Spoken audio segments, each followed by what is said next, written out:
Good.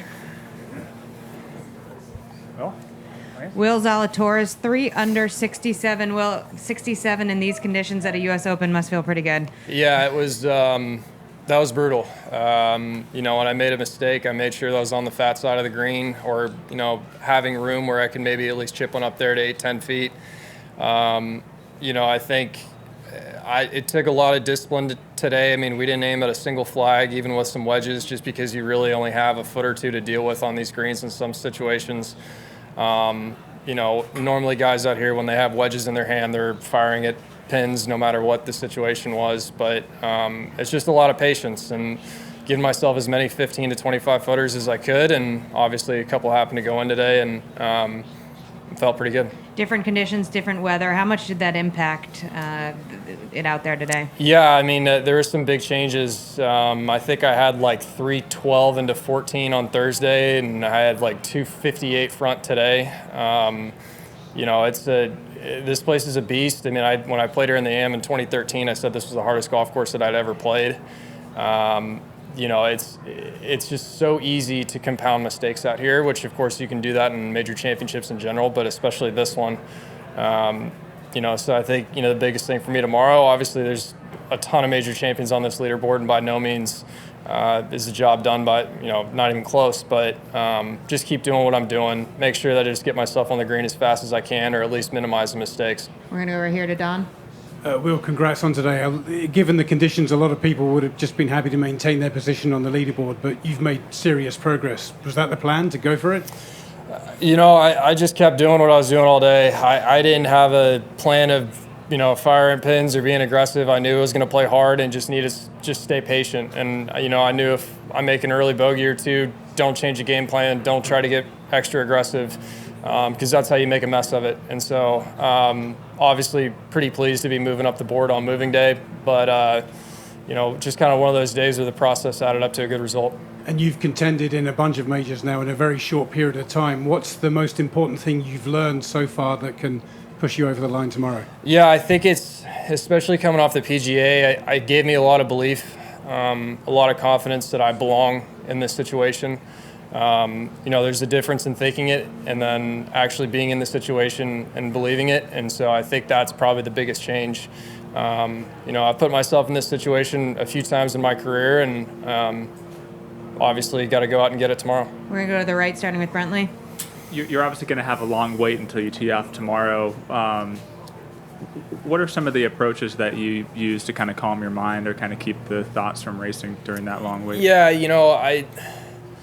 I've had a few long waits so far in my career. Obviously, it looks like I'll at least be around the final group, if not in the final group. I'll make sure I try to stay up a little bit tonight and make sure I sleep in just to kill some time. But, I think the fact that this place is that brutal and there's that many major champions that are around the leaderboard, I think I'm in a tie for the lead right now. I don't feel like I'm holding a lead and trying to protect it by any means. You can't play defensive on this golf course. I mean, you almost have to play aggressively defensive.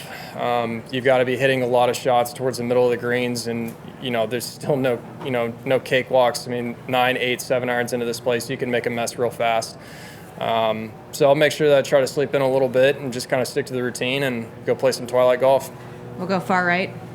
Hey, Will, you had a really good putting week at the PGA, another good putting week going on here. What is it about major courses maybe that kind of sets up well for you on the green, and especially those longer putts you seem to have some pretty good success with lately? Yeah, I think speed has always been the best part of my putting, and I keep giving myself as many 25 to 35 footers that I can out here, and I think it just makes the round a little bit more stress-free. By no means is it stress-free, but I guess I should say less stressful. But, just keep getting the ball just around the hole. And, even on the quote-unquote easier holes this week, if you make par, just walk off and be happy with it.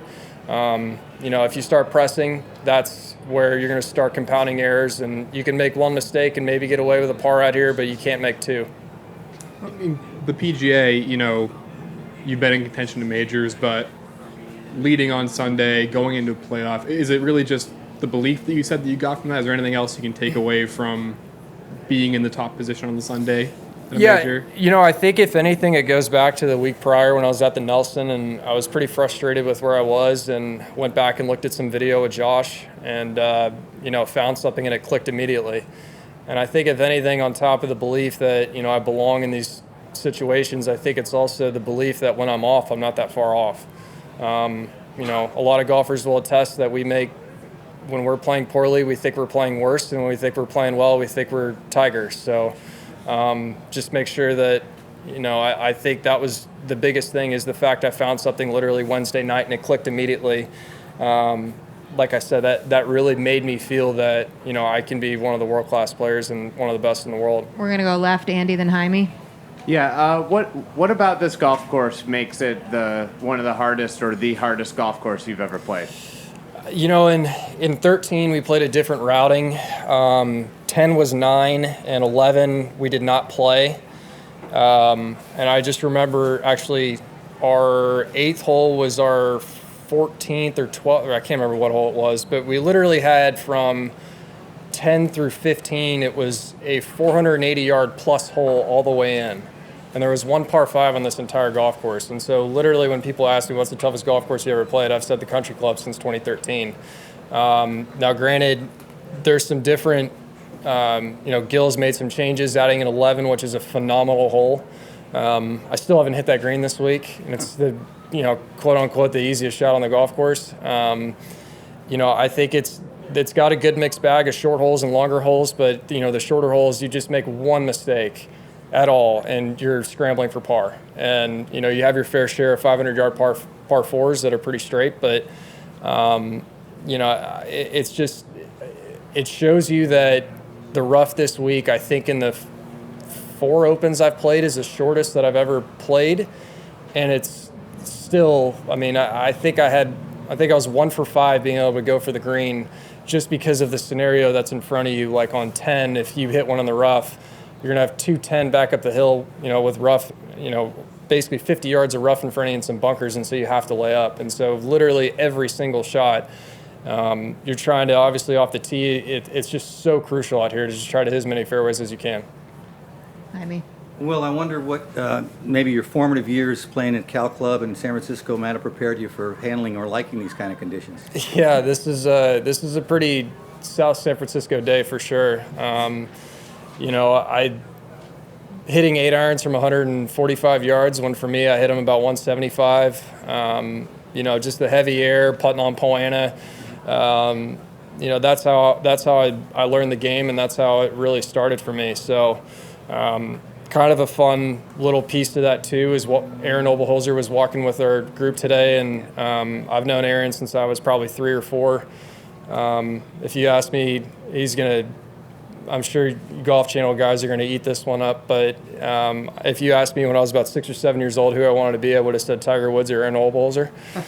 So I make sure I give him a little hard time every time I see him. But I remember when he won Pebble, and he came back and everyone's hanging at the Horseshoe Bar at Cal, and obviously seeing Ken Venturi's shrine there with the U.S. Open trophy as well. Got a lot of great memories from Cal Club. Here to Stephanie, last question. You talked about not aiming for a single flag stick today. Does some of that come with maturity? Like, do you ever have to hold yourself back because you want to play aggressive? A little bit. It's just, if you, what is it? We've played 54 holes, and if you made 54 pars, you'd be in the top 10 right now. I know that there's obviously some pretty tough holes out here, but, like on 5, I've laid up every single time. It's, hey, if the USGA is going to give you a wedge, take it. Don't get out of position. Don't make a mess of it. And so that's why for me, like I said, there's some times where, I think I've played 8 and 1 under this week, and I've yet to hit that green. Well, I'm not disappointed with that. Take the pars, move on, knock some holes off the board. Great. Thanks, Will, for your time. Great Thanks. playing. Keegan's right.